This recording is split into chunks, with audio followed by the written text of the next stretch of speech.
Hello everyone, welcome to Quick Break Games, where we cover all the latest information in the LEGO video game series created by TT Games. And this time we're back to covering LEGO Star Wars, and this time we're going to be ranking the top 5 worst LEGO Star Wars levels in all of the LEGO Star Wars games that we have so far. So this includes LEGO Star Wars, the video game from 2005, all the way up to the 2016 game LEGO Star Wars, The Force Awakens. This doesn't include LEGO Star Wars, The Skywalker Saga, because at the time of this video is recording and the time of this video coming out, that game is not out yet. So it is not taking that game into consideration at all if you're watching this in the future, and maybe there's some really bad level in the Skywalker Saga. Hopefully not, but just to let you know, this doesn't include Skywalker Saga. So these levels are just going to be the worst levels in all of the LEGO series. Like, these are the levels that you just don't want to play again. They're maybe boring, or they're just not fun. So okay, let's stop messing around. Let's go ahead and start the list with number 5.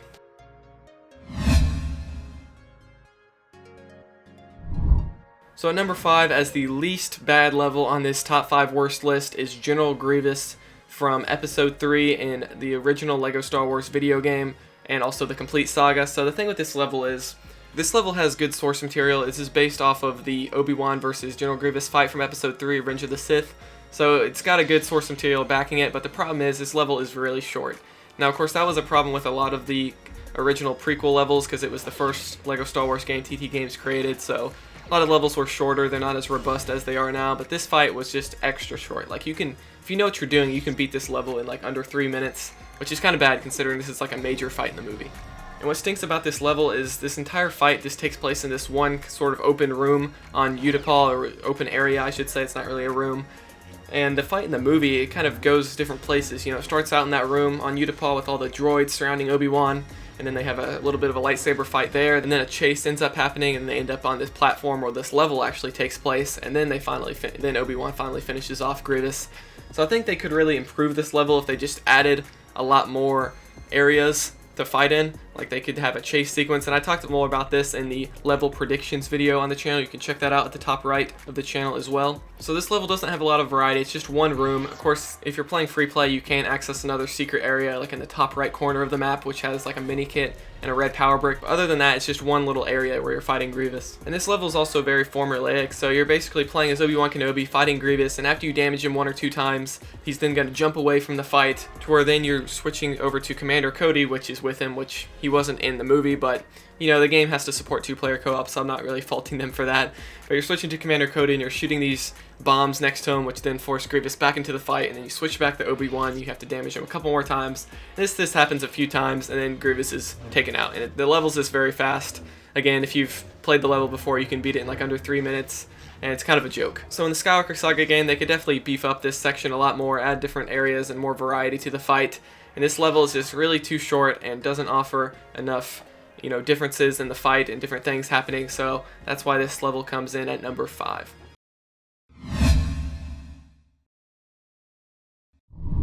So at number 4, getting slightly worse, we have Bounty Hunter Pursuit as the first level from Episode 2. So this level only appeared in the Complete Saga version. It just did not appear in the 2005 game, because I believe this was cut content, like they planned for it in the 2005 game and ended up not happening. So the 2005 game only had 5 levels for Episode 2, whereas Episode 1 and 3 had 6 levels. So to kind of make up for that in the Complete Saga, they added this level back in so that, you know, every episode had 6 levels.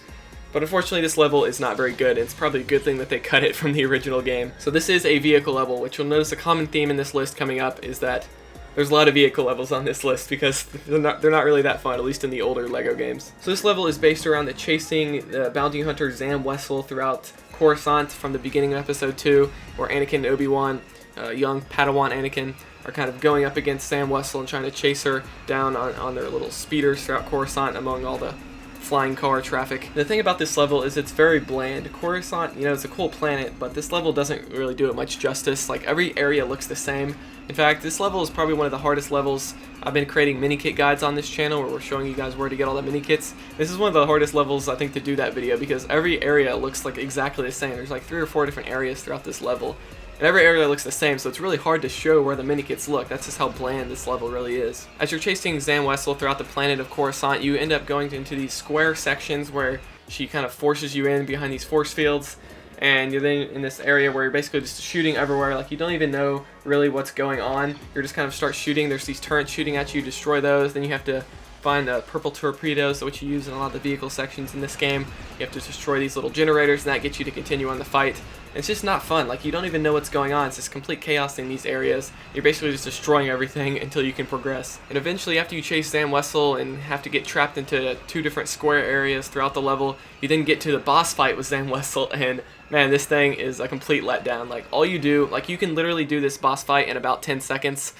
Like, you can literally just shoot Zam Wesell a whole bunch of times, and every single bullet that hits her, like, she doesn't even have any shield or anything like that. Like, there's no stages to the boss fight. It's literally just you and Zam Wesell are in this open area on Coruscant, which looks exactly like all the other areas on Coruscant, and you just shoot her a whole bunch of times, and you can get her into a lock to where you can just shoot her a whole bunch while she's in the same spot and instantly kill her. Like, you can do it in under like 10-15 seconds if you know what you're doing. It's just a complete joke of a boss fight. I wouldn't even call it a boss fight. Like, it can just be done instantly.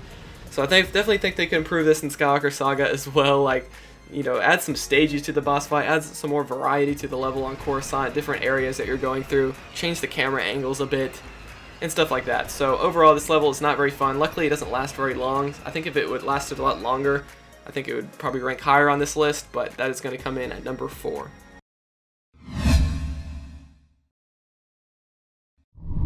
So at number 3, we have a level called The Resistance from LEGO Star Wars The Force Awakens from 2016. So this is Chapter 7 of the game, so it's around the halfway point of the game, I'd say. And the level takes place in a Resistance base, and you're essentially loading the Millennium Falcon to prepare for the attack on Starkiller Base, where, you know, Rey and Finn and all them are going to Starkiller Base to hopefully take down the First Order's base there.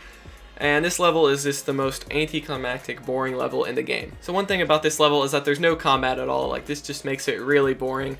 Like, the First Order doesn't show up at all. You're essentially just running around with Finn and Princess Leia Organa, and you're just running around the Resistance base, like, getting supplies, and it's just the most boring task. Like they could have spiced the level up. Like, maybe they could have changed it to where the First Order attacked them or something. Even though that didn't happen in the movie, that would definitely make this level a whole lot more fun, I'd say. This level does have some puzzle solving involved into it, which I guess is a good thing, but it doesn't really redeem the level in my opinion.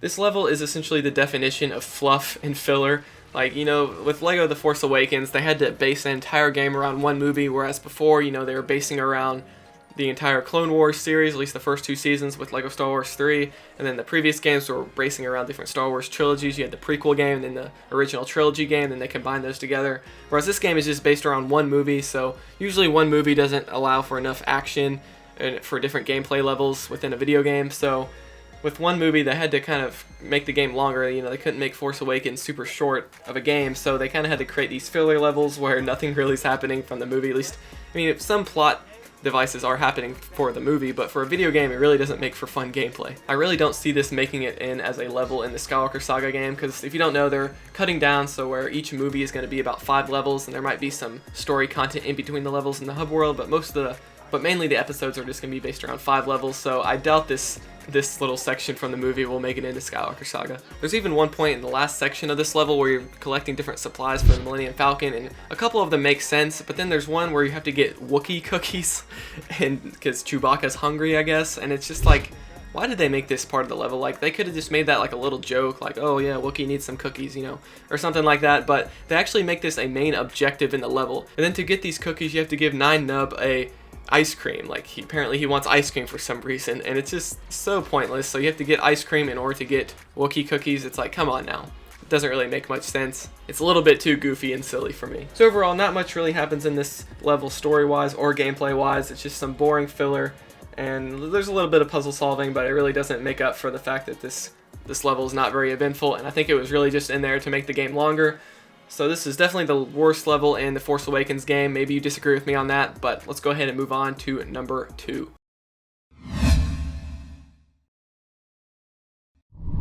So with number 2, we're moving back to the Complete Saga game, or the original trilogy game, and we have Hoth Battle as the first level from Episode 5. So this was the opening, based around the opening of Episode 5, which is considered the best, you know, Star Wars movie, Empire Strikes Back, and unfortunately this level is not the best level in the game. So it's once again a vehicle level.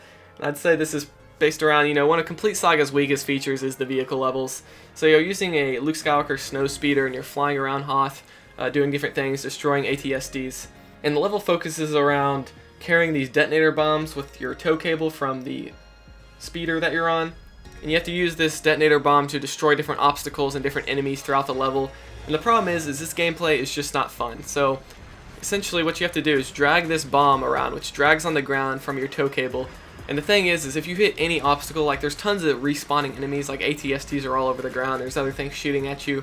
And if you run into anything like a wall or anything that can be destroyed, that will instantly destroy the bomb. So then you have to go back to the spawn point of these bombs and head back to get to where you want to go. Because to progress the level, there's always a wall that can only be destroyed with these bombs. So essentially you have to make it sure you can get the bomb, drag it across the map to where you need to blow up the wall to progress the level. And you have to make sure you don't hit any enemies on the way, or you don't get destroyed yourself, because if your speeder gets destroyed and you have to respawn, you'll lose track of the bomb. And sometimes you can recover it and it's not too big of a deal, but usually when you lose track of the bomb, it just goes off and blows up somewhere else, and then you have to go all the way back.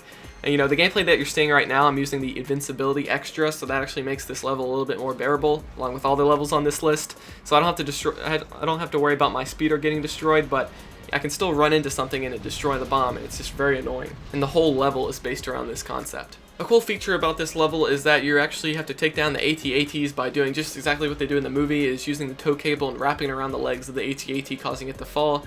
And I wish that was all you had to do in this game, like you just cause it to fall and then it's gone, just like the movie. But then in this game they make it so you have to use those bombs again, so you have to use the tow table before it gets back up. Go over to the ATST, or AT-AT I should say, and blow it up with the bomb.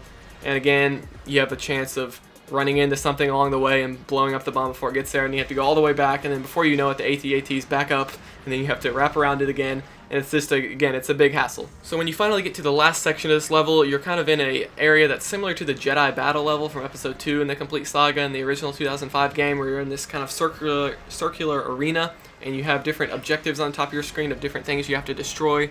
So at first it gives you the list to destroy these probe droids, and you got to destroy some ATSTs, then you destroy some AT-ATs again, which again requires you to use those bombs, unfortunately.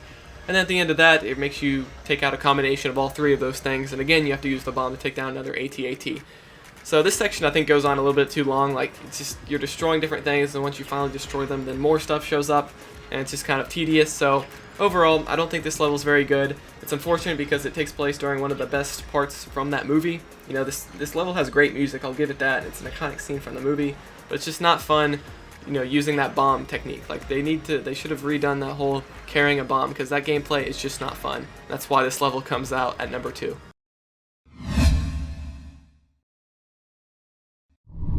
So at number 1, as the worst level in the LEGO Star Wars saga, in my opinion so far, before Skywalker Saga, is the most Espa Podrace level from LEGO Star Wars the video game. So this is not, I repeat, not the Complete Saga version, because I played through both when making this video, and I found the Complete Saga version of this level, where they kind of redid a little bit of it, is not nearly as bad. They removed some of the worst aspects of the level, and overall it just plays a little bit better, in my opinion. So this is the original version of the level from the 2005 game, or if you play the Complete Saga, if you go to the bonus levels, I believe it's the first bonus level in the game, I could be wrong about that. But if you play the Podrace original level from the bonus levels of Complete Saga, you'll get this version as well, this terrible version. And this level is based around, of course, the Podrace from Episode 1, where young Anakin Skywalker kind of has to race and help Qui-Gon Jinn escape and Obi-Wan escape Tatooine to win the money. And this level is kind of crazy on the original version. So essentially you have to do 3 laps, and there's various cutscenes and things happen that alter each lap and make things different, which I think is a good thing. But the problem is the time limit in this original version. So they removed the time limit completely, at least to my knowledge, in the Complete Saga version of this level, but in this original version, the time limit is so absurd, it's ridiculous. So as you're racing around these laps, you have Tusken Raiders shooting at you, you got boulders falling down, and there's other racers trying to slow you down. But the worst part is probably the Tusken Raider blasters shooting at you. Again, I was playing this level with the invincibility extra on, so luckily I didn't have to worry about them. But man, the time limit is so strict, because if you get shot by the Tusken Raider, not only does it hurt your health, but it really slows you down. And you can't be slowed down at all. Like, you have to go over the speed boosts throughout the level. Like, if you don't go through over those speed boosts perfectly, like, you can maybe miss 1 or 2 of them. But if you miss, like, several of them, there's no way you're going to make it in time. You're going to have to repeat that section of the level. So fortunately, there's a bunch of checkpoints, but if it wasn't for those checkpoints, like, man, if you had to redo the whole lap again or something, like, this level would be terrible. So let me know if you've actually completed this level all in one go. Like, I don't even know if it's possible to, start this level and never die or never miss the time limit, because in my opinion, it's got to be near impossible. And this level is just the most frustrating level in the entire LEGO Star Wars series. Like, It can be really frustrating to complete. You have to do lots of trial and error. Like sometimes you'll even go through all the boosts, like every single green boost pad throughout the level, and you still won't make it in time on your first go, and you'll have to redo the section, then somehow you'll be able to make it in time. So it's very kind of glitchy, it seems, based on the time limit, and I just don't know why they had to make the time limit so strict. So if they ever redo this level, I guess they kind of redid it already in the Complete Saga by removing the time limit. But I think if they redo it in Skywalker Saga, which I think they will, I imagine it'll be a lot different. There's probably going to be lots of different camera angles. They take the vehicle sections. We don't really know how they're going to handle vehicles in the Skywalker Saga game. Really, we don't know how they're going to handle anything at the time of me recording this because we don't have much information about it. But this level needs a major overhaul. The time limit is really the main problem with this level. Like, it's so strict. Or even if you run into a boulder, instead of just hitting the boulder and trying to go past it, it just completely makes you lose and you have to redo that section again. It's just like running out of time. It treats it the same way. So yeah, this is by far the most frustrating level in LEGO Star Wars. Like, I originally, when I made this list, I had this level higher up, like it wasn't as bad. But when making this video, I had to play through all these terrible levels. And this was by far the most frustrating one to complete. Like, oh man, that time limit is insane. But anyway, guys, that's going to be the list of the worst LEGO Star Wars levels. Do you agree with my list? Do you disagree? Would you move around the rankings a little bit? Let me know in the comments below. Maybe there was a level from LEGO Star Wars 3 that you didn't like. You know, LEGO Star Wars 3 was put into consideration as well, but I really don't think any of the levels were as bad as the ones here. Like, the vehicle levels in the Complete Saga are really bad. Even though I consider Complete Saga to be the best LEGO Star Wars game we have so far, the vehicle levels are terrible. So hopefully they improve on that, which they already have in the more recent LEGO games, but hopefully they're improved again in the Skywalker Saga. But anyway, that's going to be it. Be sure to subscribe to be notified right when the newest content from LEGO Star Wars comes out, as well as any other LEGO game. And be sure to like the video if you enjoyed it, if you agreed with this list. And again, give me your ranking in the comments below. I'll see you guys next time.